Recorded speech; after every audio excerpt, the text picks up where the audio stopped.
Greer, who has been with the organization since 2000. He served as their GM since 2016. Dolphins senior personnel executive Champ Kelly is going to be the interim GM. It's a critical part of the year with the trade deadline coming up this Tuesday. As for what it means for Miami head coach Mike McDaniel, our Adam Schefter reporting that McDaniel will remain Miami's head coach for at least the remainder of the regular season, per sources. As we wish you all a happy Halloween, and our friend RC dressed as the great Willy Wonka.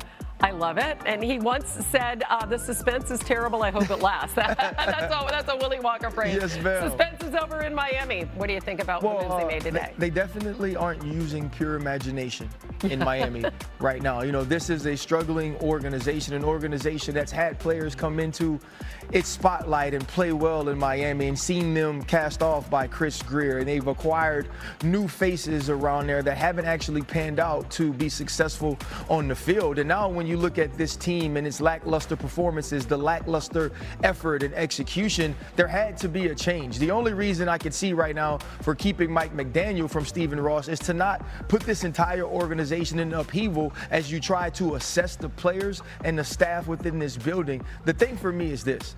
Can you continue to get them to play hard? Can you continue to get each an individual and independent contractor to put their best foot forward? Because sometimes the name on the back has to matter more than the logo on the helmet. Mike McDaniel, to me, is a great X and O coach. He's a great strategist, and schematically, he's one of the smartest coaches in football. Can he get these guys to continue to play throughout the rest of the season? They really beat themselves last night, right? At times, they look like they have potential, but they just, they got in their own way last night. Mina and Dan are both with us on this Halloween Friday. So, Mina, let's start with you. What did you think when you heard the news? Yeah, you never want to cheer or root for someone losing their job or parting ways, but this makes a ton of sense. It was a long time coming. Greer took a lot of big swings on the current roster. Obviously, they haven't worked out, the biggest being contract they gave to the quarterback. Get to that in a second. Draft classes have been very mixed. Feels like they haven't been able to fix their offensive line for, honestly, you guys know NFL Live. How long have I been talking about it? 6 years plus? So it definitely makes sense that it was his time to go. It's going to be a tough situation for whoever, by the way, takes this job. Tua's contract is still very large. To move on from it after this year would be exceedingly difficult. After next year, the dead cap hit gets more manageable. So, you know, you'd be walking into a situation, not a ton of young talent on this roster. But we have seen similarly difficult situations, Denver being, of course, the most obvious, turn around really quickly with the right players and quarterbacks. So it makes sense. We'll see what happens with Mike McDaniel. I echo RC's points about him as a play caller. Yeah, before I get to Chris Greer, I want to touch on kind of Mike and Tua to Mina and RC's point. So I think 2 years ago, right around this time, this team was the #1 seed in the AFC. They were playing at home on Monday Night Football against the Titans. They win that game, they would have locked up the division. Ever since then, it's gone downhill. They lost that football game. But I don't believe that Mike McDaniel has forgotten how to coach. And Tua was in the MVP running at that point. I don't think Tua has forgotten how to play football at a high level. I think the reason that Chris Greer kind of had what happened today happen, this roster just is devoid of talent. I called their Monday Night Football game about a month ago. They don't have a ton of talent on this football team that you sit there and go, wow. In the last 10 drafts for Chris Greer, he has not drafted a single first-team All-Pro offensive player. If you compare that to a lot of the other AFC rosters, it's just not good enough. I don't think that this team is going to win a ton of games, but I do think that Mike McDaniel is a completely competent head coach, and Tua is still very much so a franchise quarterback. Yeah, next up for the Dolphins after the mini-bye, doesn't get much easier. It's the Buffalo Bills. Obviously, the Ravens won that game. We're going to talk about them later, but we have more news to get to. A developing story in Jacksonville as the Jaguars placed two-way rookie Travis Hunter on the injured reserve list this morning after he suffered a knee injury in practice yesterday. This means he is going to miss a minimum of 4 games. We just absolutely hate to see this, Dan. What does it mean for the Jags? Well, hopefully it's the short term. And hopefully it's just that 4-week stint. One, this is devastating for the Jaguars because they gave a lot love to get Travis Hunter. And I wouldn't say that he's had the impact both on either side of the ball that I think a lot of people anticipated and hoped for.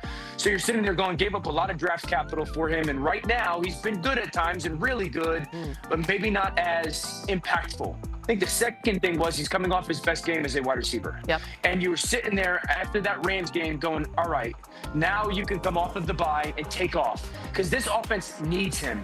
This is an offense that still desperately struggles to consistently catch the football. I would argue he's got the most consistent hands on the offensive unit. And Brian Thomas Jr. has been up and down this year. They need him opposite Brian Thomas Jr. to balance this pass game. And so hopefully it's a short period of time, but the reality is this is a devastating break for a Jaguars football team and a young player that just seemed, at least offensively, to start to take off. This is a spot where you have to recalibrate. And I love that Dan mentioned what they gave up to draft him, because you gave that up because you had a plan for him. You thought that he could impact the football game on both sides of the field. And it was starting to trend toward he was going to be more of a 1B receiver for the Jacksonville Jaguars. In that last game against the Rams, he had 14 targets, 8 catches, 101 yards, a big catch for 34 yards, and a touchdown. It seemed that he was moving into being an offensive specialist for them. And so now when he comes off of this injury, whenever it is, if he does play again this season, it's about having a plan that allows him to be impactful, that's not stuck to the plan you had when you drafted him. You're going to have to move forward with how does Travis Hunter not only best help this team, but how do we keep him healthy and allow him to progress as his athleticism will take him, because he's one of the more talented players in this league. He has to learn to be a specialist and master an art somewhere on this field. Yeah, that's why this was so devastating, right? Because to both of your points, it felt like there was some improvement there as a wide receiver, expansion of the route tree as the year was going along. And I was watching him thinking, this is going to look so much better in December than it did in September, but now we won't get to see that. For the Jacksonville Jaguars, obviously you need the secondary pass catchers to step up. I would argue, though, equally important, they got to get back to running the football the way they did the first few weeks of the season. Something I thought Liam Cohen did an excellent job of at Tampa Bay was making adjustments in the run game to the personnel he had. This offensive line is not as good as the one he had in Tampa, but he has to find answers. One of those answers, and this is, I think, a little bit of potentially good news for Jacksonville, Brenton Strange, their tight end, will be back, I believe, eligible week 11.